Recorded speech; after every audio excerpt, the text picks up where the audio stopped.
মদিনার শাসন ক্ষমতা তখন ওমর ফারুক রাদিয়াল্লাহু তাআলা আনহুর হাতে। যুবক বাপ মার একমাত্র সন্তান উটের পিঠে সওয়ার হয়ে মদিনার দিকে রওনা দেয়। দীর্ঘ পথ পাড়ি দিয়া মদিনার কাছাকাছি আসলো।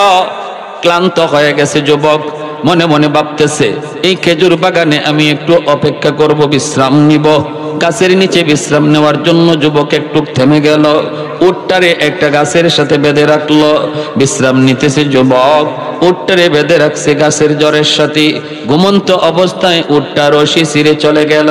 পাশের একটা জমিন ছিল, এই জমিনে মাত্র চারা লাগানো হয়েছে, খেজুর গাছের চারা লাগানো হয়েছে। এই চারা লাগানো বাগানের ভিতরে, ক্ষেতের ভিতরে, জমির ভিতরে ঢুকে গেল উটটা। উট তো হাইওয়ান, সে তো আর জানে না এটা যে কার জমিন, এই জমিনে কার চারা লাগানো, কতটুকু চারা হয়েছে, কতি কদ্দূর হবে দূর তো উঠে জানে না। সে তো হাইওয়ান, ঢুকে পড়েছে, পাড়ায় পাড়ায় সবগুলি চারা নষ্ট করে ফেলেছে। বিকাল বেলা আসছে, এই জমির মালিক একজন বৃদ্ধ মানুষ আইসা দেখে তার জমির চারাগুলি সব একটা উট নষ্ট করে ফেলেছে। এই দৃশ্য দেখা বেচারার গুসা উঠে গেল। গুসা ওঠাটাই তো স্বাভাবিক, আমার জমিন যদি কারো গরু বাছুর নষ্ট করে জমির মালিকের খারাপ লাগেনি না? লাগে না? খারাপ লাগছে, বড় খারাপ। পাথরের এক টুকরা পাথর হাতে নিয়ে উটের দিকে ঢিল মারল। এই ঢিলটা উটের মাথার মধ্যে লাগলো, সাথে সাথে মাথাটা ফেটে গেল, রক্ত ফিনকে দিয়ে বের হতে লাগলো। মুহূর্তের ভিতরে রক্ত শূন্য হইয়া উটটা জমিনে পড়ে গেল, মারা গেল। এইবার বৃদ্ধ মানুষটা কয়, হায় হায়, আমি তো উটটাকে মারার জন্য ঢিল মারি নেই, হায় আমি এটা কি করলাম, আমি তো যাই না বুঝা হত্যা করি নেই, এই কাম কি করলাম। একটু পরেই দেখা যায় ওই যুবকের ঘুম ভাঙলো। পাশেই তাকায় দেখে তার উট নাই। খুঁজতে খুঁজতে আইসা দেখে একটা জমিন, এই জমিনের মধ্যে তার উট মরে পড়ে আছে। আর জমির মালিক একজন বৃদ্ধ মানুষ, তিনি দাঁড়ায় রইছে। সেই যুবক কয়, এ আমার উটটা কে মারলো?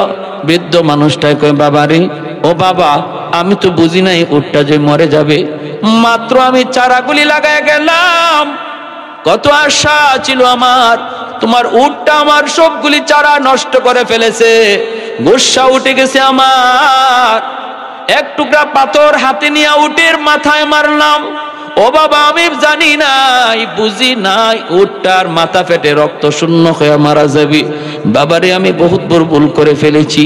কিন্তু যুবক সে তো গুসা হয়ে গেল, আমি এখন মদিনা যাব কেমন করে, এত লম্বা সফর, মদিনা থেকে আবার বাড়ি যাব কেমন করে, উটটা তুমি কেন মারছো? তারও গুসা উঠে গেছে, হেও একটা ঘুষি মারছে চাচারে। বৃদ্ধ মানুষটার একটা ঘুষি মারা মাত্রই এই বৃদ্ধ মানুষটাও চিত হয়ে পড়ে গেছে, জমিনে পড়ছে। পাথরে জমিন পড়া মাত্রই পাথরের মধ্যে মাথাটা লাগছে। এই বৃদ্ধ মানুষটারও মাথা ফেটে গেছে, রক্ত ফিনকি দিয়ে বের হইতেছে। উট যেইভাবে মারা গেছে রক্ত শূন্য হইয়া, এই বৃদ্ধ মানুষটা অল্প টাইমের ভিতরেই রক্ত শূন্য হয়ে মারা গেল। এখন ওই যুবক অবাক হয়ে দাঁড়ায় রয়েছে, হিত কিং কর্তব্য বিমূঢ় হয়ে পড়ল। কি করি হিতাহিত জ্ঞান হারায় ফেলছে। যুবক মনে মনে কয়, আমি তো লোকটারে মারার জন্য, আমি তো খুন করে ফেলার জন্য ঘুষি দেই নাই, হায় হায় আমি এটা কি করলাম, আমি তো মস্ত বড় খুনি হয়ে গেছি রে, আমি তো মানুষের খুনি হয়ে গেলাম। যুবক এইবার চিন্তা করে কি করবে, সে এখান থেকে পালাবে নাকি থাকবে। যুবকের মন যুবককে ডাক দেয়া কই, রে যুবক, তুমি এই জায়গা থেকে পালাইতে পারো, কেউ তোমারে পাবে না, কেউ তোমারে দেখবেও না, কেউ খুঁজো তোমাকে বের করতে পারবে না কে এই বৃদ্ধ লোকটার খুনি, কেউ পাবে না, কেউ জানবেও না, কিন্তু পাবেন একজন, জানেন একজন। তিনি কে? আরো জোরে বলেন, মালিকের নাম কে? মানুষ যা জানে না জানে কে? মানুষ যা পারে না পারে কে? মানুষ যা দেখে না দেখে কে? এই চিন্তায় ফিকির ইয়াকিন যার অন্তরে আছে, রাতের অন্ধকারে সে গুনাহ করতে পারে না, মানুষের চোখে ফাঁকি দিয়েও চুরি করতে পারে না। এই চিন্তায় ফিকির আল্লাহর প্রতি যার এই পরিমাণ বিশ্বাস আছে, মানুষ যা দেখে না আমার আল্লাহ বাপ মার চোখে ফাঁকি দিয়েও সে গুনাহ করবে না। যুবক মনে মনে কয় তাহলে আমি যাব না, না না আমি ভাগবো না। মদিনার আদালতে, ওমর ফারুকের আদালতে আমার যা বিচার হয় আমি ওই বিচার মাথা পেতে নিব গো, তবু আল্লাহর দরবারে আসামি হতে চাই না। দুনিয়ার আদালতে আমার বিচার যা হবে হোক, আমি তা মাথা পেতে নিব, কিন্তু আল্লাহর দরবারে খুনি হতে চাই না। আমি আল্লাহর দরবারে মাপ চাই, মুক্তি চাই। এই চিন্তা করে যুবক দাঁড়ায় রইল।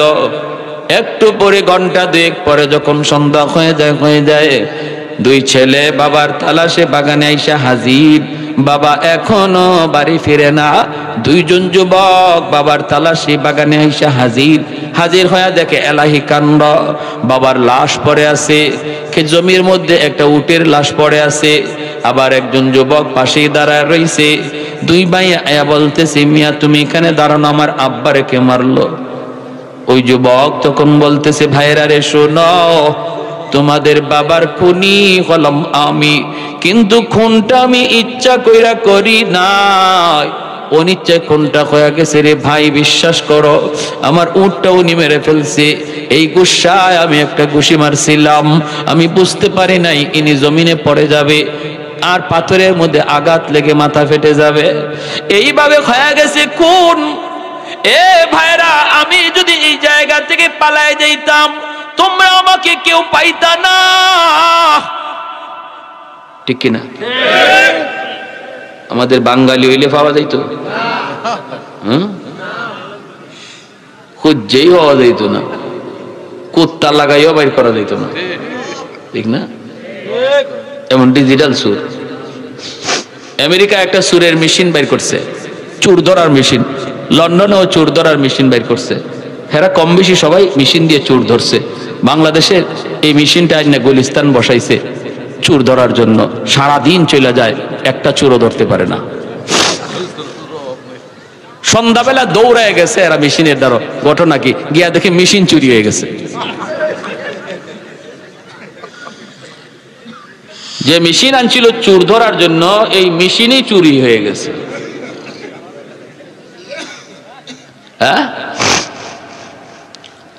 কিন্তু নবীর যুগের যুবক, যার অন্তরে আল্লাহর ভয়, নবীর সাহাবীদের যুগের যুবক, চিন্তা করো, যার অন্তরে আল্লাহর ভয়, সে পারত অপরাধ করে এখান থেকে চলে যেতে, কিন্তু না। তো আমাকে মদিনার আদালতে হাজির করো, চলো আমরা মদিনার আদালতে যাব। ওমর ফারুক রাদিয়াল্লাহু তাআলা আনহুর আদালতে যেই বিচার হয়, এই বিচার আমি মাথা পেতে নেব।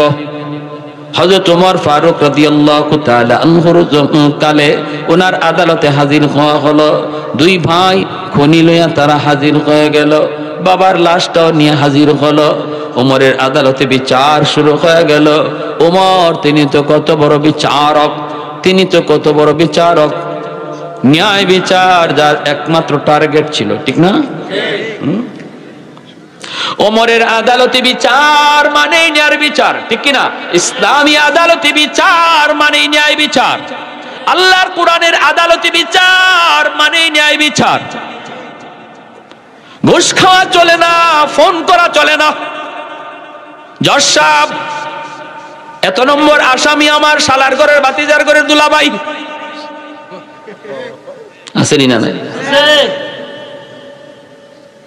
দেখা যায় সব আসামি আটকা, হে বেকসুর খালাস, কারণ মন্ত্রীর শালার ঘরের দুলাভাই, ঠিক না? কিন্তু ইসলামী আদালতে এরম দুলাভাই কওয়ার সুযোগ আসেনি। এজন্য ইংরেজরা ডরায়, এজন্য বেঈমানরা আল্লাহর কোরআনের আইনকে ডরায়, কারণ ওই কলমের কুচায় ডাকাতি করতে পারবে না, ঠিক কিনা? সব দোষ হুজুররা, সব দোষ হুজুরের। আঙ্গুল দেয় হুজুরের দিকে এক আঙ্গুল, আর তিন আঙ্গুলে হেরে বাস দেয়। ভাই চোর কইও না, চোর তো তুমি নিজে। ভাইয়েরা আমার, ওই অবস্থায় উমরের আদালতে বিচার শুরু হয়ে গেল। হযরত উমর ফারুক রাদিয়াল্লাহু তাআলা আনহু তখন ডাক দেয়া বলেন, যুবক তুমি নিজেই বলো, আসামি নিজেই তার খুনের কথা স্বীকার করতেছে, সাক্ষী আর লাগে? হ্যাঁ, সাক্ষী নাই, সাক্ষীর কোনো প্রয়োজন হয় না।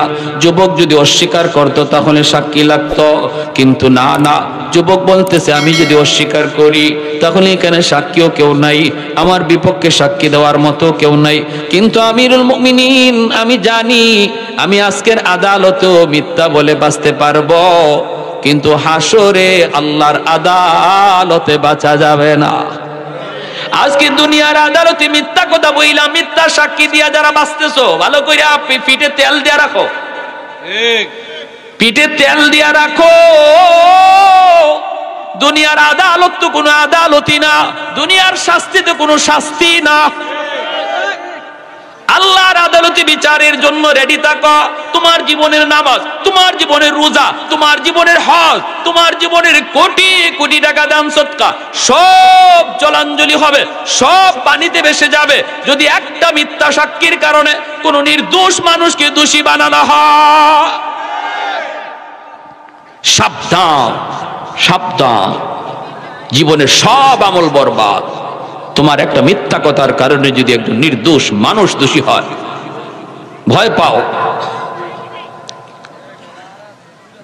উমর রাদিয়াল্লাহু তাআলা আনহু বলেন, ঠিক আছে তোমার রায় হলো ফাঁসি, কারণ ইসলামী আদালতে জানের বদলা জান, জানের বদলা আল কাতলু বিল কাতলি ওয়াল হুররু বিল হুররি। আল্লাহ অন্য আয়াতে বলেন ওয়ালাকুম ফিল কিসাসি হায়াতুন ইয়া উলিল আলবাব। আল্লাহ পাক বলেন কিসাসের ভিতরে তোমাদের হায়াত আমি আল্লাহ রেখে দিয়েছি। কেউ যদি খুন করে এই খুনের বদলা তারও খুন করো। তুমি দেখতেছো আর একটা প্রাণ গেল, না না না, আল্লাহ বলেন আমি দেখতেছি এই বদলাটা নেওয়ার কারণে 1000 প্রাণ বেঁচে গেল। এই খুনি আর খুন করবে না, তার দেখা দেখি আরো 10টা খুনি সাবধান হয়ে যাবে। আজ যদি বাংলার জমিনে কোন খুনিরে বাইতুল মুকাররমে হাজারো মানুষের সামনে ফাঁসি দেওয়া হইতো, অথবা মানুষকে দিয়ে মানুষের সামনেই তারে বিচার করা হইতো, ইসলামী শরীয়তে যেটা ধার্য করেছি, হাজারো খুনি সাথে সাথে সাবধান হয়ে যাইত। কেউ কাউকে খুন করার আগে চিন্তা করত এইভাবে আমারও মরণটা হবে, এইভাবে আমারও মরণটা হবে। আল্লাহ পাক নিজে বলে ওয়ালাকুম ফিল কিসাস হায়াতুন ইয়া উলিল আলবাব। আল্লাহ কয় নির্বুধেরা কথাটা বুঝবে না, জ্ঞানী যারা আছো তোমাদেরকে বলি। আল্লাহ বলেন জ্ঞানী যারা আছো তোমাদেরকে বলি, আমি আল্লাহর ওই আদেশ, আমি আল্লাহর ওই বিচার ব্যবস্থা, খুনের বিচার হলো তারে খুন করা, এই খুনের দ্বারা 1000 প্রাণ বেঁচে যায়। এটা কোরআনের আইন, ঠিক কিনা জোরে বলেন। হযরত ওমর ফারুক রাদিয়াল্লাহু তাআলা আনহু তিনি বিচার রায় দিয়ে দিলেন, যুবক তোমারও ফাঁসির রায় হয়ে গেল রে যুবক, আগামী কাল তোমাকে ফাঁসি দেওয়া হবে। এর ভিতরে তোমার মনের কোনো ইচ্ছা আছে কিনা তুমি একটু বলো। যুবক বলতেছে আমার কোনো মনের শেষ ইচ্ছা নাই, শেষ কোনো ইচ্ছা আছে কিনা বলো। যুবক হঠাৎ করে কয় আমিরুল মুমিনিন আমাকে যদি একটু সুযোগ দেন গো, আমি একটু বাড়িতে যাব।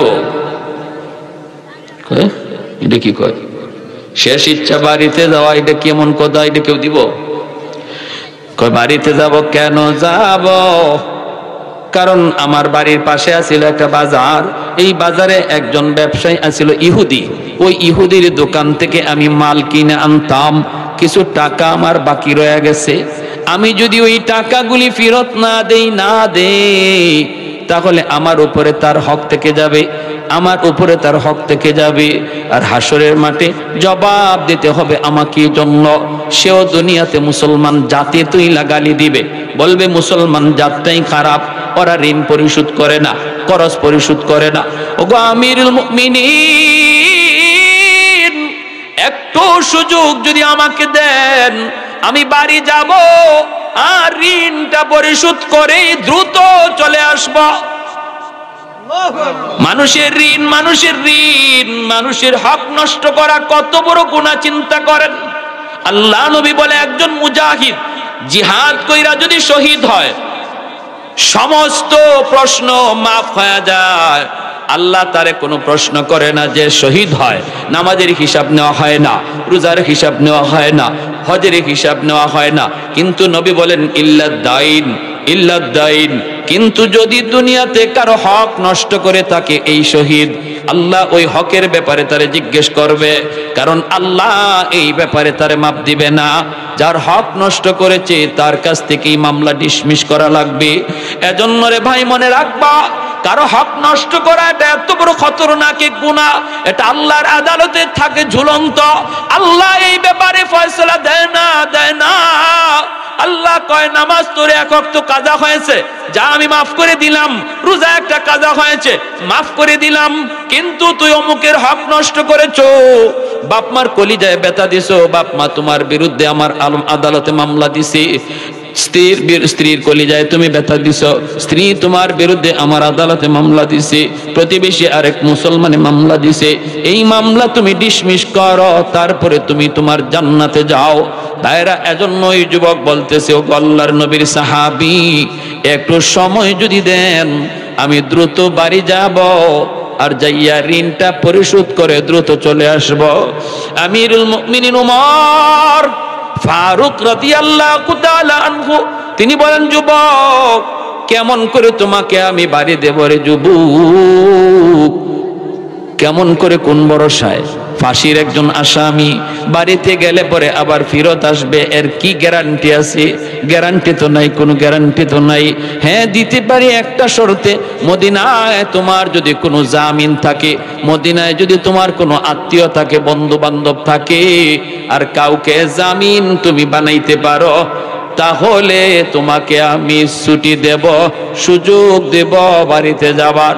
যুবক কয়, আমিরুল মুমিনিন তাহলে আমার আর সুযোগ নাই, কারণ মদিনায় আমার কোনো বাড়ি নাই, ঘর নাই, মদিনায় কোনো আপন বলতে কেউ নাই, মদিনায় আমার বন্ধু বান্ধব কেউ নাই। আমি শুধু আপনার দরবারে আসতে চেয়েছিলাম এক নজর আপনাকে দেখার জন্য। মদিনায় আমার কেউ নাই, আপন বলতে কেউ নয়, আমার পক্ষে কেউ জামিন হবে না গো, আমার পত্রে কেউ জামিন হবে না। দয়া করে আপনি আমাকে ফাঁসিতে ঝুলাইয়া দেন, আমাকে আপনি ফাঁসিতে ঝুলাইয়া দেন। হযরত ওমর জল্লাদকে নির্দেশ দিলেন, জল্লাদ যাও যাও, তোমার কাজ তুমি শুরু করো। জল্লাদ যখন আগাইতে লাগলো ফাঁসিতে ঝুলাবে, ওই মুহূর্তে মসজিদে নববীর ভিতর থেকে একজন সাহাবী হাত উঠে কয়, আমিরুল মুমিনিন জল্লাদকে থামাও, আমার ভাইয়ের পক্ষে আমি জামিন হইলাম। সমস্ত মদিনার মানুষ, মসজিদ নববীর মানুষ সবাই তাকায় রইল। একজন খুনির জামিন হতে চায় কে? যে তার কেউ না, রক্তের মানুষও না, আপন বলতেও কেউ না, বন্ধুও না, জানেও না। কে সে যে জামিন হয়ে যাইতেছে? তিনি আর কেউ নন, তিনি আমার নবীর অনেক বিখ্যাত একজন সাহাবী, যার নাম হলো আবু যর গিফারি রাদিয়াল্লাহু তাআলা আনহু। জোরে বলুন আল্লাহু আকবার। হযরতে আবু যর গিফারি খাদেমে খায়রুল বাশার হাসে, মদিনার মানুষ কান্দে। মসজিদে নববীতে যায় আসামির কাঠগড়ায় দাঁড়াইলেন, মদিনার নারী পুরুষ হাউমাউ করে কাঁদতেছে, হাউমাউ করে কান্দে। এত নির্দোষ, এত নিষ্পাপ একজন মানুষ আবু যর গিফারি, আজ বুঝি মদিনার মাটিতে তারে ফাঁসি দেওয়া হবে গো। কেউ সেটা বরদাস্ত করতে পারতেছে না। হযরত ওমর ফারুক বিচারকের আসনে বসা, মদিনার মানুষ দেখে আমিরুল মুমিনিন এত শক্ত দিলের ওমর, তিনিও কাঁদতেছেন। ওমর ঘোষণা দিয়া দিলেন জল্লাদকে, জল্লাদ যাও আবু যরকে ফাঁসিতে ঝুলাও। জল্লাদ, যে জল্লাদ এত বড় কঠিন জল্লাদ, জীবনে সে কোনোদিন কাউকে ফাঁসিতে ঝুলাইতে কাঁদে না। আজ ওই জল্লাদ নিজে কাঁদে, এক কদম আগায়, দুই কদম জল্লাদ পিছায়, সামনে আগাইতে পারে না। মদিনার মানুষ রাস্তার দিকে তাকায় রইছে, ওই মরুভূমির রাস্তার দিকে তাকানো। আবু যর গিফারি প্রায় দড়ির কাছাকাছি চলে গেছেন। হঠাৎ করে একজনে আওয়াজ দিয়া কয়, জল্লাদ থামো, ওই যে ধুলাবালি উঠতেছে, মনে হয় কেউ ঘোড়া দৌড়ায় আসতেছে, একটু অপেক্ষা করো, একটু দেখো কে কে। বিদ্যুৎ গতিতে যুবক ঘোড়া নিয়ে হাজির হয়ে গেল। যখন সুবহানাল্লাহ, সাথে সাথে আবু যর গিফারিকে নামানো হলো। যুবক দুইকেই বলতেছে, আমিরুল মুমিনিন বেয়াদবি মাফ করবেন, আমি ইচ্ছাকৃত দেরি হয় নাই, ঘোড়ার জিন পোস্টটা ভেঙে গেছিল, আরেকটা একজন প্রতীকের অপেক্ষা করার প্রয়োজন ছিল, সহযোগিতার প্রয়োজন ছিল, তারপরে আমার আসতে হয়েছে, একটু দেরি হয়ে গেছি। আমি হাত জোর করে মদিনার মানুষের কাছে মাপ চাই গো, আমার নবী দেশের মানুষের কাছে মাপ চাই, আমাকে আপনারা মাফ করে দিন, আর আমার ভাই আবু যর গিফারিকে নামায়া দেন, আমাকে ফাঁসিতে ঝুলাইয়া দেন। মদিনার মানুষের তখন কান্না থামলো। এবার যখন যুবককে ফাঁসিতে ঝুলানো হয়, মদিনার মানুষ আবার কান্না শুরু করে দিল। হায়রে, এ আবার কেমন যুবক, কেমন যুবক, বাড়িতে গেছে, বাপমার কাছে গেছে, সেখান থেকে আবার ফাঁসিতে ঝুলার জন্য চলে আসছে। সুযোগ ছিল চলে থাকবার, সুযোগ ছিল ফিরে না আসার, সুযোগ ছিল হারিয়ে যাওয়ার, সুযোগ ছিল পলায় যাওয়ার, কিন্তু যেই যুবক পালাইলো না, চলে আসলো ফাঁসিতে আবার ঝুলার জন্য, সেই যুবক তো সাধারণ যুবক নয়। এই যুবক তো ইচ্ছা করে কাউরে খুন করতে পারে না। এই বুঝটা তখন দুই ভাইয়ের অন্তর জাগলো, যেই দুই ভাই মামলার বাদী হয়ে দাঁড়াইছিল বাবার পক্ষে। এই দুই ভাইয়ে দেখতেছে মদিনার মানুষের হালত। হঠাৎ করে দুই ভাই ডাক দিয়া কয়, জল্লাদ থামো, আমার ভাইরে ফাঁসি দেওয়া লাগবে না, আজ থেকে আমরা তিন ভাই। পলায় যাওয়ার, হারায় যাওয়ার সুযোগ পাইও যে যুবক পালায় না, সেই ইচ্ছাকৃত আমাদের আব্বারে মারে নাই, ইচ্ছা করে আব্বারে খুন করে নাই, আমাদের বুঝ হয়ে গেছে। অতএব আমার ভাইরে আপনি নামায় দাও, আজ থেকে আমরা তিন ভাই দুই ভাই না। এই দুই ভাইয়ে যায় ওই যুবককে গলায় জড়ায় ধরে কান্দে। মদিনার মানুষের তখন হাসি, মদিনার মানুষের মুখে তখন আনন্দ। এইবার মার কাছে যায় যুবক দুই ভাই বলতেছে, মা গো, ও মা, আজ থেকে তোমার দুই সন্তান না, আজ থেকে তোমার আরো একজন ছেলে নিল, এই ছেলে লইয়া তোমার আজ থেকে তিন ছেলে। সুবহানাল্লাহ, জোরে কর।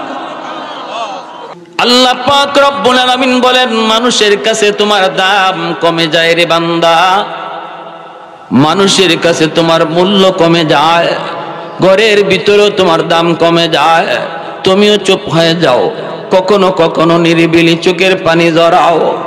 আজ আমার কথার দাম কেউ দেয় না, ঘরেও আমার পরামর্শ কেউ নিতে চায় না। রব্বুল আলামিন আল্লাহ পাক বলে, বান্দা আমি তোমার চোখের পানি দেখতেছি, কেউ যদি তোমাকে দাম নাও দেয়, আমি আল্লাহর কাছে তোমার দাম অনেক বেশি। সরকার পেনশন দেয়, সঠিক নিয়মে যদি সরকারি ডিউটি পালন করে নির্ধারিত বয়স, ওই বয়সের পর সরকার তারে বসায় বসায় ঘরে পেনশন দেয়, পেনশন দেয়। রব্বুল আলামিন তিনি বলেন, আমি তো সকল সরকারের সরকার, আমি আল্লাহ সকল রাজার রাজা, আমি আল্লাহ সকল বাদশার বাদশাহ। তুমিও যতদিন পর্যন্ত গায়ে শক্তি ছিল আমার কদমে তুমি সাজদা দিয়েছো, গায়ে যতদিন শক্তি ছিল এতদিন আমাকে তুমি রুকু করেছ, চোখে যতদিন পাওয়ার ছিল বান্দা কোরআন তেলাওয়াত করছো, ফজরের পরে ইয়াসিন তেলাওয়াত করছো, মাগরিবের পরে তুমি ওয়াকিয়া তেলাওয়াত করছো। এমনি ভাবে আমি আল্লাহর কালামের সাথে তোমার সম্পর্ক ছিল, মহব্বত ছিল। আজ আমি আল্লাহ তোমার চোখের এই জ্যোতি কেড়ে নিয়েছি, গায়ের শক্তি আমি আল্লাহ তোমার কেড়ে নিয়েছি। তুমি ঘরে নামাজ পড়ো, ফেরেশতারা যখন নামাজের সওয়াব লিখতে আয়, আল্লাহ পাক রব্বুল আলামিন কই, ফেরেশতারা রে, আমার বান্দার যৌবনের ফাইলটা তোমরা একটু খোলো, যৌবনের ফাইলটা খুলে দেখো, যতদিন গায়ে শক্তি ছিল মসজিদে গেল কি গেল না? ফেরেশতারা কই, মালিক আমরা তার ফাইল দেখলাম, পিছনের জীবনে তার মসজিদে গিয়া নামাজ পড়ার আমল। আল্লাহ পাক রব্বুল আলামিন কয়, তাহলে তোমরা ভালো করে জেনে রাখো রে ফেরেশতারা, যদি আজও আমি আল্লাহ তার গায়ে শক্তি রাখতাম, আজও আমার বান্দা মসজিদে গিয়ে নামাজ পড়তো, আজও যদি তার গায়ে শক্তি থাকতো, কোমরে যদি তার শক্তি থাকতো, মাথা যদি তার সমস্যা না থাকতো, আজও আমার বান্দা মসজিদে গিয়েই আমার কদমে সেজদা দিত। অতএব তোমরা তার আমলনামায় ঘরে নামাজের সওয়াব লিখবা না, যৌবনের মসজিদে জামাতের সওয়াব লিখে দাও। আরে কুজুরে বলে সুবহানাল্লাহ। আল্লাহ পাক কই ফেরেশতারা দেখো আমার বান্দা কোরআন তিলাওয়াত করতে পারে না, কারণ তার চোখে শক্তি নাই। চোখে আমি আল্লাহ তার শক্তি নিয়ে নিছি, চোখে দেখে না পাওয়ার নিয়ে নিছি।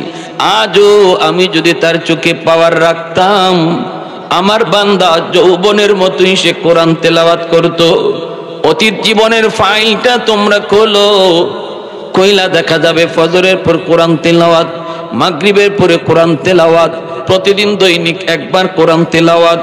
রব্বুল আলামিন তখন বলবে বান্দারে, ও বান্দা, যদিও তুমি আজ কোরআন তেলাওয়াত করো না, তিলাওয়াত তুমি করতে পারো না, কারণ চোখে তুমি দেখো না, আমি আল্লাহর কালামের হরফ তুমি দেখো না, তবু আমি আল্লাহ তোমার আমলনামায় যৌবনের ধারাবাহিক তিলাওয়াতের সওয়াব আমলনামায় দান করব। ইল্লাল্লাযীনা আমানু ওয়া আমিলুস সালিহাত ফালাহুম আজরুন গায়রু মামনুন। তাহলে কি বুঝলাম? যদি আমার গায়ে যতদিন শক্তি আছে, এতদিন যদি আমি আল্লাহর গোলামি করি, যেই বয়সে গায়ে শক্তি থাকবে না, পিছনের আমল আল্লাহ জারি রেখে দিবেন, আমল জারি রেখে দিবেন। ঘরে বসাইয়া আল্লাহ ইবাদতের পেনশন দিবেন। সরকার ঘরে বসাইয়া আমাকে বেতন দেয়, আর আল্লাহ আমাকে ঘরে বসাইয়া ইবাদতের সওয়াব দিবেন। কাকে? যে যৌবনে গুনাহ করছে না যৌবনে ইবাদত করছে? গায়ে যতদিন শক্তি ছিল এতদিন আল্লাহকে মানছে, আল্লাহকে ডরাইছে, নির্ধারিত দায়মি কিছু আমল করেছে, ওই দায়মি আমলগুলা আল্লাহ বৃত্তকালেও দায়ম রেখে দিবে। যেরকম সুবহানাল্লাহ। আমার ভাইয়েরা, বন্ধুরা, যুবক, এজন্য দিলটা নরম করে কথাগুলি শোনো। এই আল্লাহর গোলাম, জানি এই জমিন আল্লাহ কেমন করে টিকায় রাখছে। যেই পরিমাণে জমিনে গুনাহ হয় রে যুবক, যেই পরিমাণে গুনাহ হয় এই জমিনে, প্রতিদিন জমিন আল্লাহর কাছে এই বইলা নালিশ দেয়, ও মালিক, আর সইতে পারি না অপরাধ, আর সহ্য করতে পারি না অপরাধ। আমি জমিনের উপরে যেই পরিমাণ জুলুম হয়, যেই পরিমাণ গুনাহ হয়, যেই পরিমাণ অন্যায় হয়, মন চায় সবগুলা জালেমকে আমি গিলে ফেলি, সবগুলি জালেমকে আমি গিলে ফেলি। জমিন কয় আবতালিউ ইবনা আদম ফি কারি লিআন্নাহুম ইয়ারযুকু বিরিজকিকা ওয়া ইয়াসিকা ওয়া ইয়াতাকাল্লামু বিলিসানিকা ওয়া ইয়াসিকা ওয়া ইয়ারজুলু বিরিজলাইকা ওয়া ইয়াসিকা। আল্লাহ মন চায় গুনাহগার গুলিকে আমি গিলে ফেলি, আমার পেটে নিয়ে নেই, আর কত আমি সইব। আসবিরু ইলা মাতা আসবিরু, আর কতকাল আমি জমিন সহ্য করব, কতকাল আমি অন্যায় দেখব, গুনাহ দেখব, জিনা দেখব, ব্যভিচার দেখব। আমি জমিন আর কতকাল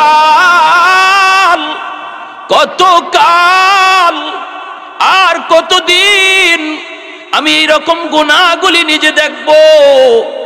একটু অনুমতি দাও। আবতালিউ ইবনা আদম ফি কারি, সবগুলি জালেমকে, সবগুলি গুনাহগারকে আমি জমিন গিলে ফেলি, আমার পেটের ভিতরে নিয়ে নিই। কেন জানোনি? লিআন্নাহুম ইয়ারযুকু বিরিজকিকা ওয়া ইয়াসিকা। আল্লাহ তোমার দেওয়া রিজিক খায়, অথচ তোমার নাফরমানি করে। আল্লাহ তোমার দেওয়া হাত, এই হাত দিয়ে গুনাহ করে। তোমার দেওয়া পা, এই পা দিয়ে গুনার দিকে যায়, গানের দিকে যায়, বাজনার দিকে যায়। এরকম ভাবে নারী পুরুষের বাত মেলামেশা যেখানে হয়, ওই দিকে পাটা নিয়ে আগায়। আমি জমিন দেখতেছি, যেই পা তুমি তারে দিয়েছো, এই পা দিয়া তোমার নাফরমানির দিকে যায়। ওয়া ইয়াতাকাল্লামু বিলিসানিকা ওয়া ইয়াসিকা, জবান দিয়েছো তুমি, এই জবান দিয়া তোমার নাফরমানি করে, এই জবান দিয়া গুনাহ করে। আসবিরু ইলা মাতা আসবিরু, সবর করব তো কত কাল করব, ধৈর্য ধরব তো আমি জমিন আর কত কাল ধরব। আল্লাহ পাক রব্বুল আলামিন হাদিসে কুদসি ওই অবস্থায় সাগরের পানিটা পর্যন্ত প্রতিদিন আলা কুল্লা ইয়াউমিন ওয়াল আরদা ইস্তাজিলু রাব্বাহু, আলা কুল্লা ইয়াউমিন ওয়াল বাহরা ইস্তাজিলু রাব্বাহু, আলা কুল্লা ইয়াউমিন ওয়াল মালাইকাতু ইস্তাজিলু রাব্বাহু। এমনি ভাবে সাগর মহাসাগরের পানিটা আল্লাহর কাছে নালিশ দেয়, ওগো মালিক আমি বঙ্গোপসাগর আর কত কাল আমার পারে গুনাহ দেখব।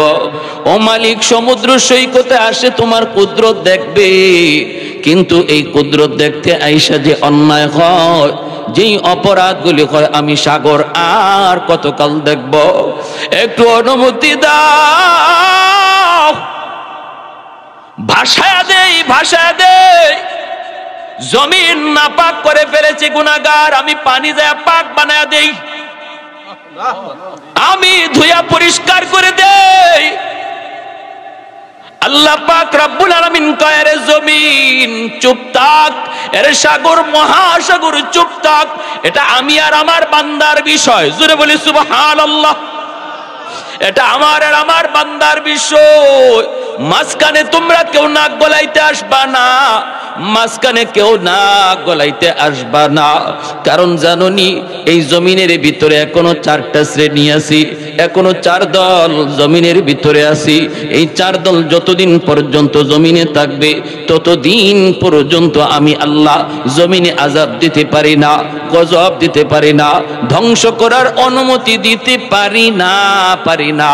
লাউলা মাশাইখু রুক্কা ওয়াশ-শাবাবু খুশা ওয়াল আতফালু রুদ্দা ওয়াল আনআমু রুত্তা লাজআলতুস সামাআ হাদিদা ওয়াল আরদা খাফসাফা ওয়াত তুরাবা রামাদা ওয়ামা আনজালতু মিনাস সামাই কাতরা ওয়ামা আমবাততু মিনাল আরদি নাবাতা বাল আনজালতু আলাইকুমুল আযাবা সাফফা সাফফা।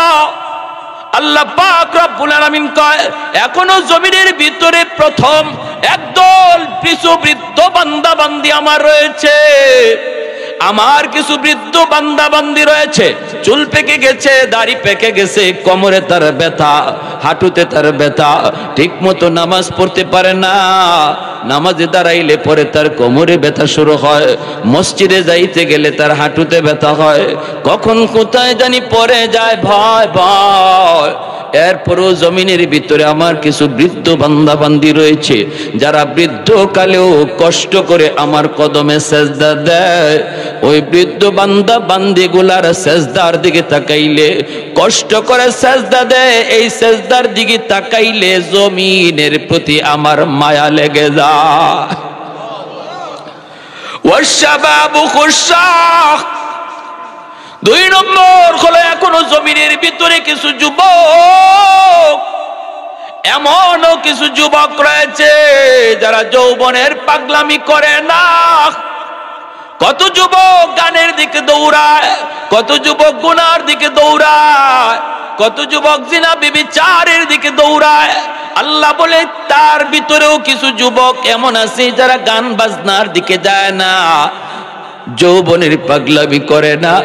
যৌবন কালে তার মসজিদে পাওয়া যায়, আমি আল্লাহর ঘর মসজিদে হাজির হয়। যৌবন কালে তার মাথায় টুপি পাওয়া যায়, যৌবন কালে তার মুখে নবীর সুন্নত দাড়ি পাওয়া যায়, যৌবন কালে সে মারে শ্রদ্ধা করে, বাবারে শ্রদ্ধা করে, চোখ লাল করে বাপ মার সাথে কথা কয় না, মুরব্বীদের সাথে বেয়াদবি করে না, বেয়াদবি করে না, করে না।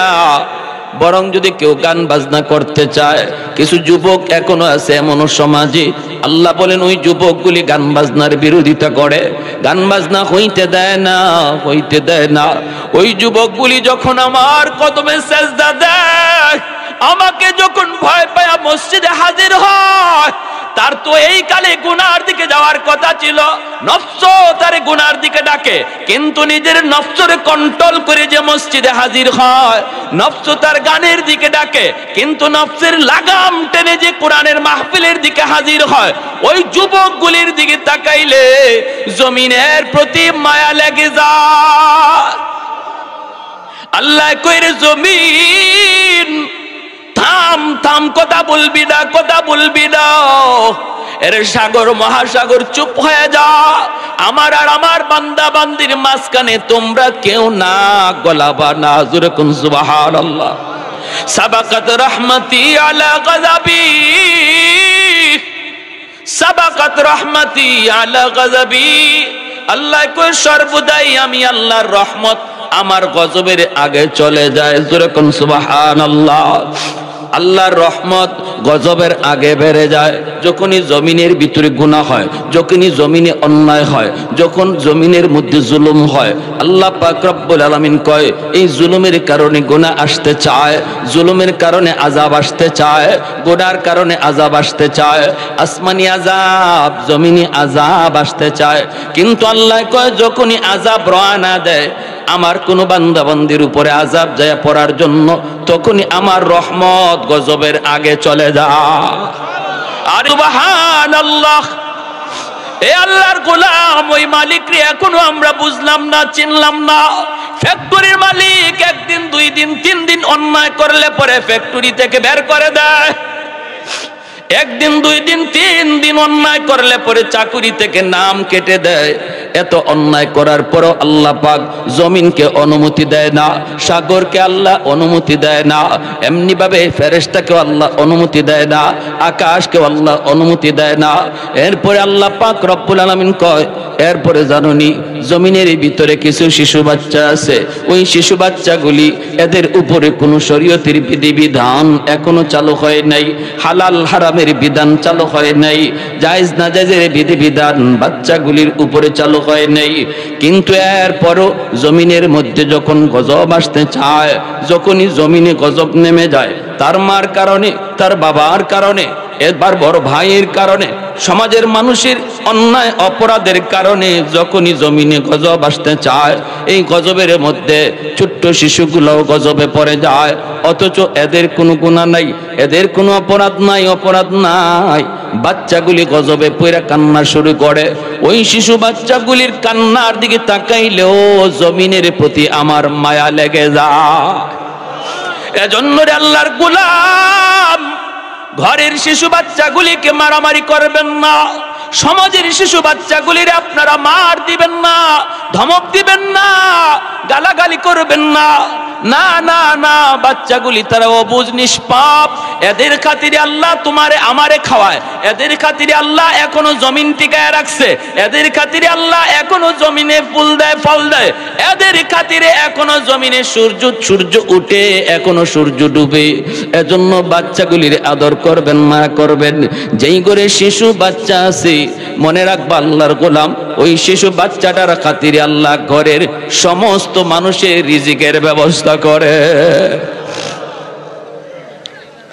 ভাইরা আমার, এরপর আল্লাহ পাক রব্বুল আলামিন বলে ওয়াল আনআমু রুত্তা, জমিনের মধ্যে আরেক শ্রেণী আছে পশু পাখি, গরু ছাগল হাঁস মুরগি, এদের উপরও কোনো গুনাহ নাই, কোনো অন্যায় নাই, কোনো অপরাধ নাই।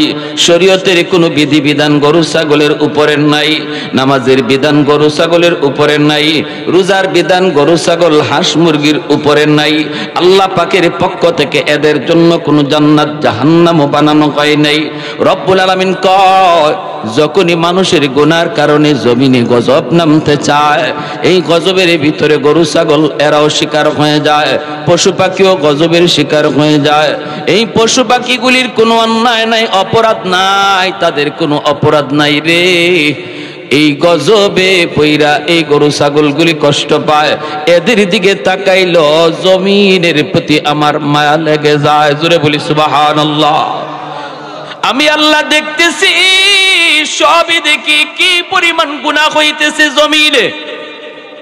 আমি আল্লাহ দেখতেছি কি পরিমাণ জুলুম হইতেছে জমিনে। আমি আল্লাহ এও দেখি আমার নবী নায়েবে রাসূল উলামায়ে কেরামের সাথে কি আচরণটা হয়, সবই আমি আল্লাহ দেখি। এরপরও ধরি না শুধুমাত্র এই 4 শ্রেণীর কারণে। এজন্য রে যুবক, একটু নিজের বুঝাও, একটু নিজের চিনো, নিজের পরিচয়টা জানো। তোমার দাম এত বেশি আল্লাহর দরবারে, তোমার ইবাদতের কারণে আল্লাহ জমিন টিকায় রাখছে। সুবহানাল্লাহ। লা জিদ্দা ওয়ালা নিদ্দা ওয়ালা হাদ্দা লিমাওলা, লা জিদ্দা ওয়ালা নিদ্দা ওয়ালা হাদ্দা লিমাওলা, আল আনা কামা কানা ওয়ালাম ইয়ালকা যাওয়ালা, আল আনা কামা কানা ওয়ালাম ইয়ালকা যাওয়ালা, লা মিসলা ওয়ালা সাওয়ারা মিসলাম ওয়া নাযীরা, মান ক্বালা সিওয়া যালিকা ক্বাদ ক্বালা মুহালা, মান ক্বালা সিওয়া যালিকা ক্বাদ ক্বালা মুহালা, লা ওয়ালদা ওয়ালা ওয়ালিদা লা আম্মা ওয়া ক্বালা, লা শিবহা ওয়ালা মিসলা ওয়ালা কুফুয়া লিমাওলা।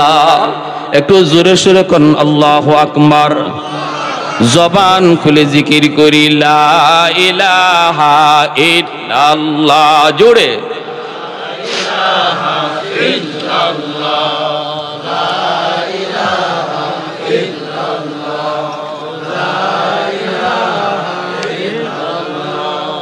লা ইলাহা ইল্লাল্লাহ, লা ইলাহা ইল্লাল্লাহ,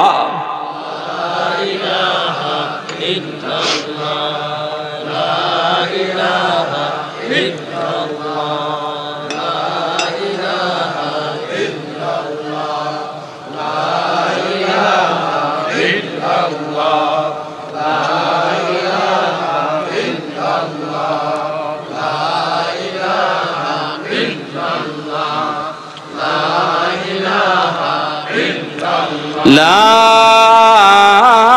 ইলাহা ইল্লাল্লাহু মুহাম্মাদুর রাসূলুল্লাহ। জোরে সোরে বলি সাল্লাল্লাহু আলাইহি ওয়াসাল্লাম। তাহলে সমাজে নামাজি যুবক, টুপিওয়ালা দাড়িওয়ালা যুবক আসেনি না নাই? তুমি ইউনিভার্সিটিতে যাও, সেখানে যাওয়া দেখবা নামাজি যুবক আছে। পুলিশে গেলেও দেখবা নামাজি যুবক পাওয়া যায়, র্যাবে গেলেও দেখবা নামাজি যুবক পাওয়া যায়, সর্ব জায়গায় কলেজে গেলেও পাইবা নামাজি যুবক পাওয়া যায়।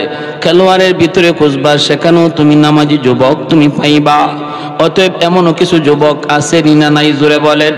আমি ঢাকা ইউনিভার্সিটিতে একদিন গেলাম, বন্ধু আমাকে দাওয়াত করলো, বন্ধু তুমি ইউনিভার্সিটিতে এসো। আমি ঢাকা ইউনিভার্সিটিতে গেলাম, যে আমার বন্ধুর সাথে নামাজ আদায় করলাম, জোহরের নামাজ পড়লাম ইউনিভার্সিটি মসজিদে। নামাজ শেষ করার পর বন্ধু আমার সাথে হাত মিলাইল, সাথে সাথে দেখি আরেকজন আমার সাথে হাত মিলাইল। আরেকটা যুবক, এত সুন্দর তার চেহারার দিকে আমি তাকায় রইলাম। মাথায় কালো পাগড়ি পরা, লম্বা একটা জুব্বা, এত সুন্দর নুরানি চেহারা, লম্বা দাড়ি, আমার সাথে হাত মিলাইলো। আমার দোস্ত বলতেছে, দোস্ত ওরে দেখে তোমার কেমন মনে হইতেছে? আমি বললাম, দোস্ত আমার তো মনে হয় সে কোনো মাদ্রাসায় পড়ায়, নতুবা কোনো মাদ্রাসায় পড়ে। দোস্ত বলতেছে, না রে দোস্ত, সে কোনো মাদ্রাসার ছাত্র নয়, জীবনে কোনোদিন মাদ্রাসায় পড়ে নাই, কিন্তু শিশুকাল থেকেই তার স্কুলে লেখাপড়া করানো হয়েছে। তার আব্বা কিন্তু শিশুকাল থেকেই তার দিন শিখাইছে একজন উস্তাদের মাধ্যমে। মিনিমাম 5টা বৎসর যদি সন্তানকে আপনি দিন শিখান, তাহলে এই সন্তান কলেজে গেলেও নামাজি হয়, ভার্সিটিতে গেলেও নামাজি হয়। যদি আপনি 5 বছর তারে মাদ্রাসায় পড়ান, নুরানি ক্লাসগুলা যদি মাদ্রাসায় পড়ান, অথবা যদি মাদ্রাসায় নাও পড়ান, একজন ভালো উস্তাদের মাধ্যমে ঘরেও যদি পড়ান, কিন্তু 5 বছর মাদ্রাসার যেই সিলেবাস, এই সিলেবাসগুলি যদি পড়ানো হয়, এই ছেলে ভালো করে মুসলমানি শিখবে, এই ছেলে ভালো করে মুসলমানি জানবে, পরে ডাক্তার হবে অসুবিধা নাই, ইঞ্জিনিয়ার হবে অসুবিধা নাই, আমরা নিষেধ করব না। এই দেশে মুফতি মুহাদ্দিস যদি সবাই হয়ে যায়, ডাক্তার ইঞ্জিনিয়ার হবে কে? দেশ চালানোর জন্য মুফতি মুহাদ্দিসের প্রয়োজন, ডাক্তার ইঞ্জিনিয়ারের প্রয়োজন। কিন্তু মনে রাখবেন, আপনার সন্তানের বড় পরিচয় ডাক্তার নয়, আমার আপনার সন্তানের সবচেয়ে বড় পরিচয় হলো সে মুসলমানের সন্তান। এজন্য সবার আগে তারে মুসলমানি শিখাইতে হবে। আওয়াজ দিয়া বলেন ঠিক কি না? সবার আগে তার মুসলমানের সন্তান বানাও, মুসলমানি শিখাও। মুসলমানি শিখানোর জন্য মাদ্রাসাগুলাতে 5ম শ্রেণী পর্যন্ত স্কুলের সমমানের অঙ্ক ইংরেজি ঢুকানো হয়েছে রে আল্লাহর গোলাম। স্কুলের সমমানের সিলেবাস মাদ্রাসায় ঢুকানো হয়েছে, যেন মুসলমানের সন্তানের সর্বপ্রথম লেখাপড়া মাদ্রাসা থেকে হয়। 5 বছর মাদ্রাসায় পড়ালেখা করলো, অঙ্ক ইংরেজি স্কুলে যা আছে তাই শিখলো। এরপরে যদি আপনি তারে ডাক্তার ইঞ্জিনিয়ার ব্যারিস্টার উকিল বানাইতে চান, হাই স্কুলে ভর্তি করবেন, কোনো অসুবিধা নাই। অঙ্ক ইংরেজি সে 100 তাল মিলাইতে পারবে। বাকি এই 5 বছরে আপনার সন্তান মুসলমানি শিখলো।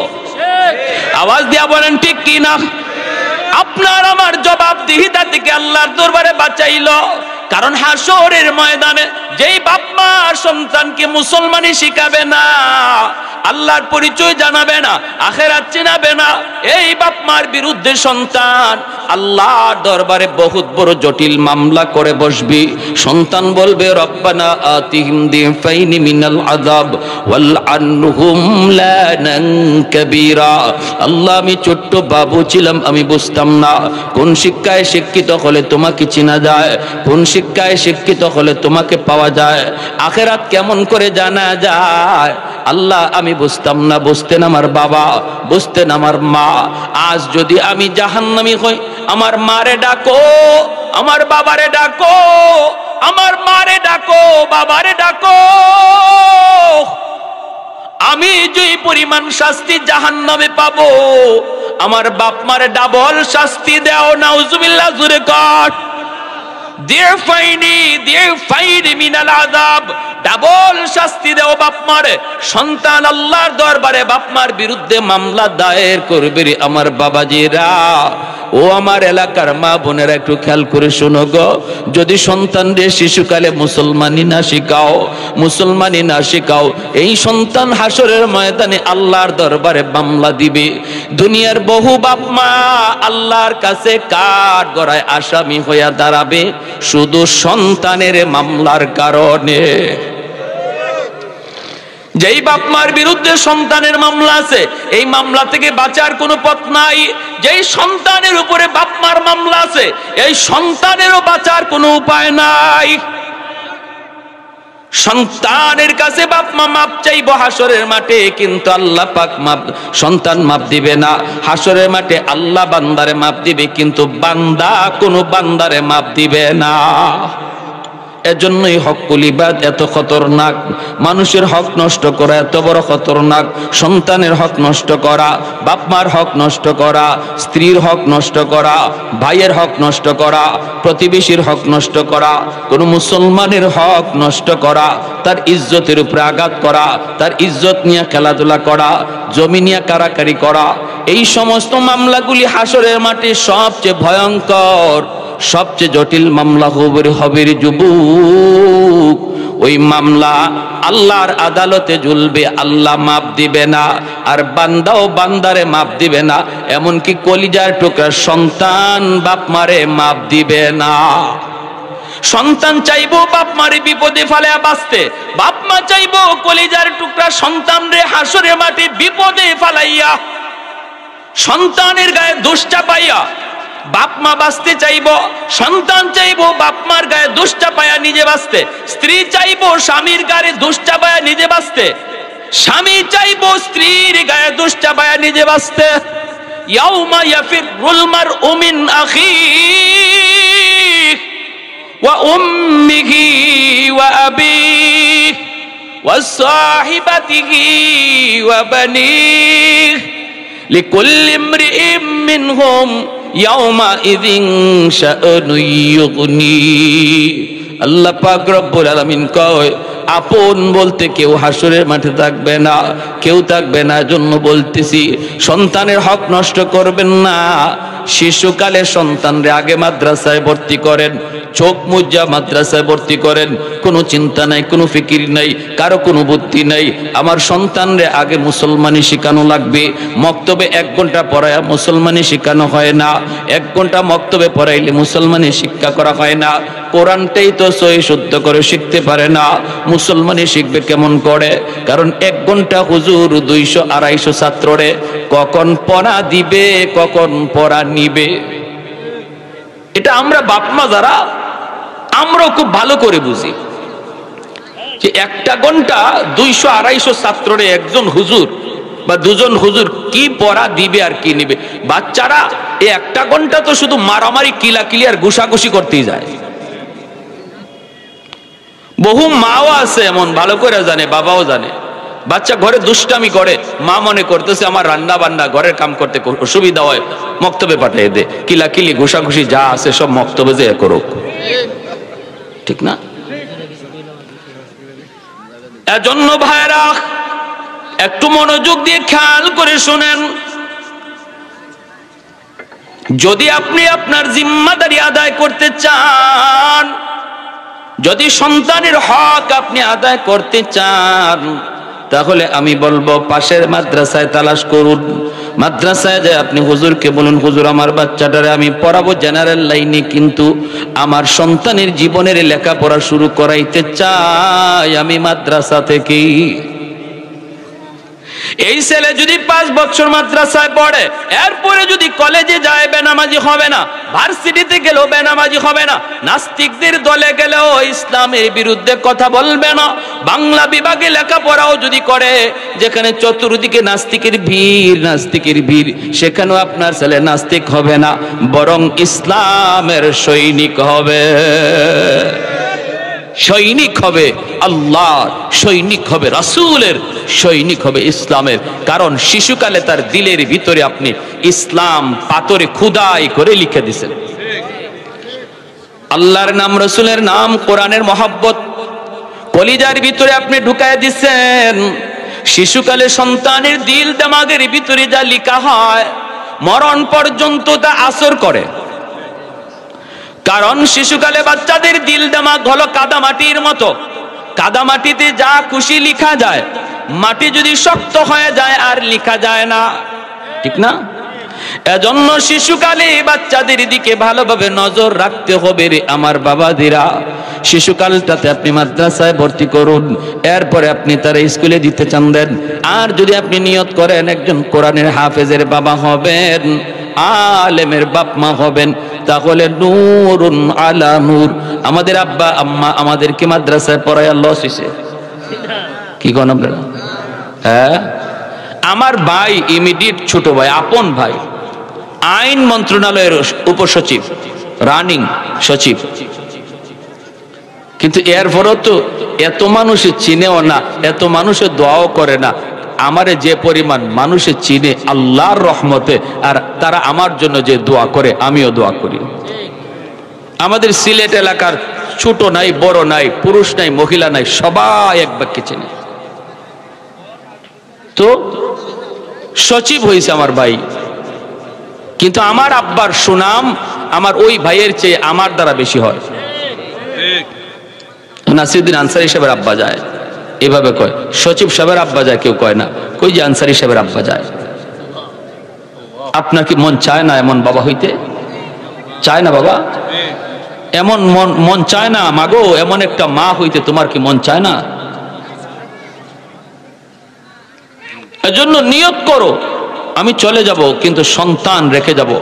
এই সন্তানের দ্বারা যেন আমার নাম চিরকাল মানুষ মনে রাখে, যুগ যুগ মনে থাকবে মানুষের। এজন্য বলতেছিলাম একটু মনোযোগ দিয়ে খেয়াল করে শোনো। নাই।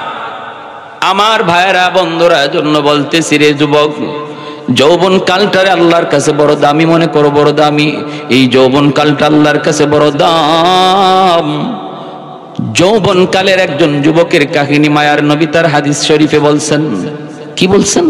হাসরের মাঠে আল্লাহ পাক রব্বুল আলামিন হাসরবাসীকে লক্ষ্য করে বলবেন, ও হাসরবাসীরা, আলাইসা মিনকুম আদিলা, তোমাদের ভিতরে কোনো ইনসাফকারী আসেনি?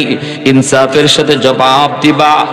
হাসরবাসী মানুষেরা কইব, আল্লাহ আমরা সবাই ইনসাফের সাথে জবাব দিব, কি তুমি জানতে চাও একটু বলো। আল্লাহ এবার বলবেন, তাহলে ইনসাফের সাথে বলো, দুনিয়াতে যারা আমার গোলামি করেছে, আমার কদমে সেজদা দিয়েছে, এরা কার সাথে থাকবে? আর যারা আমার কদমে সেজদা দেয় নাই, অন্য কারো গোলামি করছে, এরা কাদের সাথে থাকবে? হাসরবাসী মানুষ কইব, মালিক, যে যার গোলামি করছে আজ হাসরের মাঠে সে তার মাবুদের সাথে থাকবে। আল্লাহ পাক রব্বুল আলামিন বলবেন, গাছের পূজা, মাছের পূজা, মূর্তির পূজা, চন্দ্রের পূজা, সূর্যের পূজা যতজনে করছো, শয়তানের পূজা যারা যারা করছো, নফসের পূজা যারা যারা করছো, তোমরা তোমাদের মাবুদের সাথে তোমার জাহান্নামে চলে যাও। মূর্তি পূজারী সহ সবাই তখন তাদের মাবুদের সাথে জাহান্নামে যাবে। শয়তানের পূজারীর দলেরাও শয়তানের পথে পথে যারা হাঁটছে, শয়তান মানুষকে শিখাইছে, শয়তান মানুষকে শিখাইছে, শয়তান মানুষের কাছে ভালো মানুষের সুরত ধরে আসে, মানুষকে খারাপ বুদ্ধি কখনো দেয় না।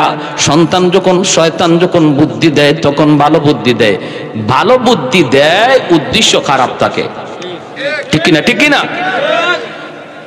আল্লাহর নবী একদিন দেখেন একজন মানুষ কাঁদতেছে। কেউ তুমি এইভাবে কাঁদতেছো, কে তুমি? কই নবী গো, আপনি আমাকে চিনবেন না। আল্লাহ নবী কয়, চিনবো না কেন? পরিচয় দাও। কান্দো কেন? কি তোমার সমস্যা? তোমার অভাবটা কোথায়? দুঃখটা কোথায় বলো? কে তুমি? কয় হুজুর আমাকে চিনবেন না, পরিচয় আমার দেয়া কোনো লাভ নাই। নবী কয়, দাও না পরিচয়, একটু বুঝি না তুমি কে। কয়, আমি মিস্টার ইবলিস। ইবলিসে কয়, আল্লাহ নবী কয়, তুমি ইবলিস? তো কান্দো কেন? কই, কান্দি এজন্য, মানুষকে আমি এত কষ্ট কইরা গুনাহ করাই, এত সময় তার পিছনে দিয়া দিয়া আমি তারে গুনাহ করাই, গুনাহগার বানাই, জিনা করাই, ব্যভিচার করাই, গাঞ্জা খাওয়াই, মদ খাওয়াই, বাপ মার সাথে বিয়াদবি করাই, যত অন্যায় আমি তারে দিয়া করাই, সময় আমার অনেক ব্যয় করতে হয় তার পিছনে। কিন্তু এই মানুষটাই যখন ওয়াজ মাহফিলে গিয়ে হাজির হয়, আল্লাহ ওয়ালাদের সোহবতে গিয়ে হাজির হয়, চোখ দিয়ে যখন এক ফোঁটা পানি ফালাইয়া অন্তরে অন্তরে আল্লাহর কাছে তওবা করে নেয়, মুহূর্তের ভিতরে আল্লাহ তার পিছনের সব গুনাহ আল্লাহ মাফ করে দেয়। আমার এতদিনের শ্রম, আমার এতদিনের কষ্ট গেল কোথায়? যার পিছনে আমি বছরকে বছর সময় কাটাইলাম, একদিনের চোখের পানিতে আল্লাহ সব গুনাহ মাফ করে দেয়। এজন্য আমি কাঁদতেছি, এজন্য কাঁদতেছি। আল্লাহ নবী রহমতের নবী কয়, তাহলে তো এটা আমার উম্মতের জন্য অনেক বড় খুশখবর। ইবলিস কয়, নবী কয়, এজন্যই কইছিলাম আমার দুঃখ জানি না আপনার কোনো লাভ হবে না। তবে শোনেন, আমিও কিন্তু সিস্টেম পাল্টায় ফেলছি। আমি আর মানুষকে এখন গুনাহ কইয়া গুনাহ করাবো না, নেক কাজ কইয়া আমি তাদেরকে গুনাহ করাবো। এখন থেকে আমি আল্লাহর বান্দাদেরকে গুনাহ করাবো ঠিক, কিন্তু গুনাহ মনে করায় না, নেক কাজ মনে করে গুনাহ করাবো। তাহলে সে আর তওবা করার চিন্তা করবে না, চোখ দিয়ে আর পানি আসবে না, সে তো এটাকে অপরাধী মনে করে না। নবী কয়, সিস্টেমটা কেমন? কয়, আমি গান গাওয়াবো, বাজনাও তারে দিয়ে বাজাবো, কিন্তু লাগাইবো মারিফতি গান। বুঝছেন অবস্থা? বুঝছেন? গুনাহ বুঝতাই তুমি মনে করবা তুমি আল্লাহর ওলি হয়ে গেছো। আমি গুনাহ করাবো, বাজনা করাবো। আগে তো বাজনা করাইতাম, গুনাহ করাইতাম, গুনাহ মনে করে ফেলতো। এখন কুল হু আল্লাহ সূরা দিয়া তারে বাজনা তোলাবো। আল্লাহর নাম, নবীর নাম, কাবার নাম, ওই নামগুলা লইয়া তারে বাজনা তুলাব,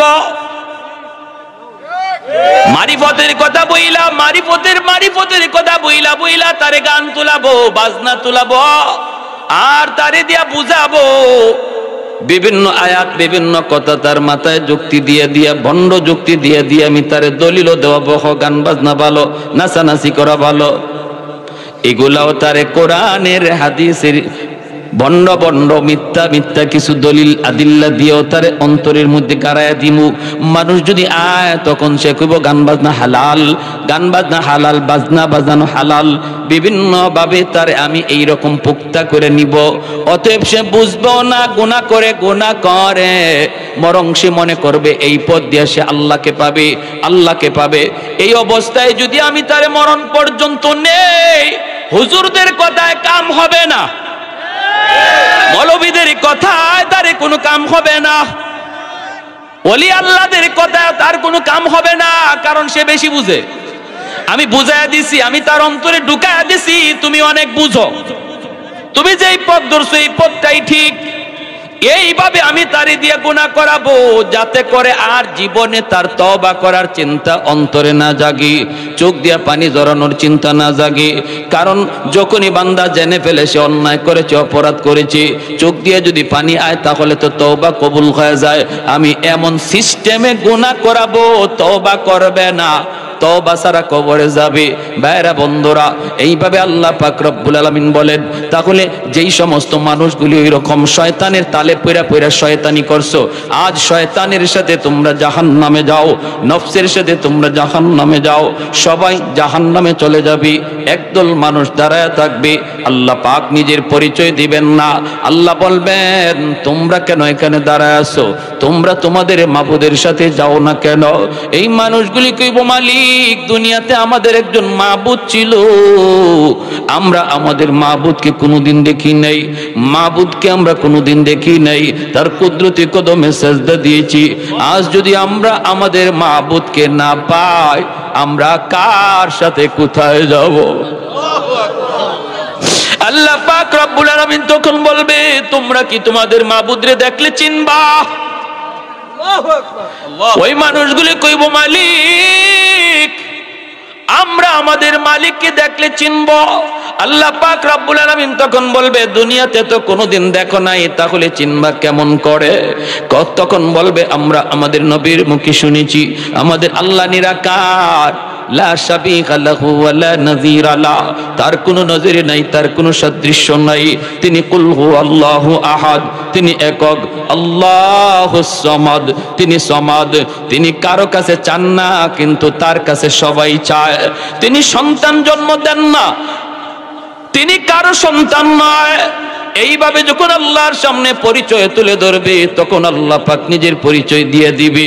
আল্লাহ কুদরতি ভাবে আল্লাহ খুশি হয়ে কইব, বান্দা রে, এতক্ষণ পর্যন্ত যে তোমাদের সাথে কথা বলতেছে, আমি হলাম তোমাদের ওই খোদা, যিনি আহাদ, যিনি সামাদ।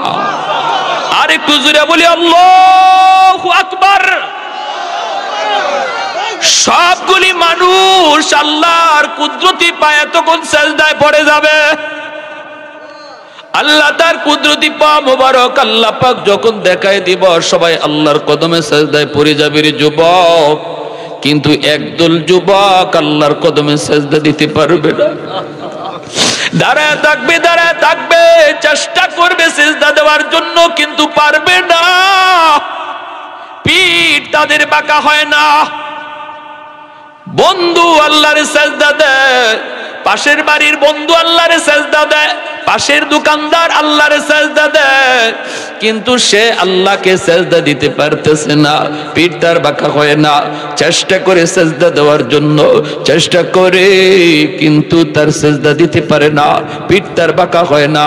আবার যখন চেষ্টা করে পিছন দিক দিয়ে উপর হয়ে পইরা যায়, চোখ দিয়া পানির বদলে রক্ত ঝরতে শুরু করবে। আল্লাহ পাক রব্বুল আলামিন তখন ডাক দিয়া বলবে, বান্দা, আমাকে সেজদা দিতে পারো না, তোমার বুঝি কষ্ট লাগে রে বান্দা? কইব, মালিক, আপ্রাণ চেষ্টা করি, পারি না। আল্লাহ পাক তখন বলবে বান্দা দুনিয়াতে আমারে যদি তুমি সেজদা দিতা আজ আখিরাতে হাসরের মাঠেও আমারে সেজদা দিতে পারতা। দুনিয়াতে যারা আমার কুদরতি কদমে পিঠ বাঁকা করছে আজ হাসরের মাঠে তারা তাদের পিঠ বাঁকা হবে। দুনিয়ায় যারা পিঠ বাঁকা করে নাই এদের হাসরের মাঠেও পিঠ বাঁকা হবে না। আল্লাহরে নিজের চোখে দেখবে, দেইকা চাইবো সেজদা দিত কিন্তু পারবে না, পারবে না, পিঠ বাঁকা হয় না। রব্বুল আলামিন তখন বলবে বান্দা কষ্ট লাগে বুঝি? কই মালিক কষ্ট লাগে, কষ্ট লাগে। আল্লাহ পাক তখন কইব বান্দা দুনিয়াতে তুই যখন মসজিদের পাশ দিয়া চইলা যাইতি, আজান হইছে, তুই মসজিদে ঢুকতি না, বন্ধুদের সাথে চলে গিয়েছি, চোখের সামনে মানুষগুলা মসজিদে আমারে সেজদা দিত আর তুই পাশ দিয়ে চইলে যাইতি। ওই দিন তোর চলে যাওয়া দেখাও আমি আল্লাহর কুদরতি কলিজায় বড় ব্যথা লাগছে, কারণ আমি তোরে এত আদর করে বানাইলাম।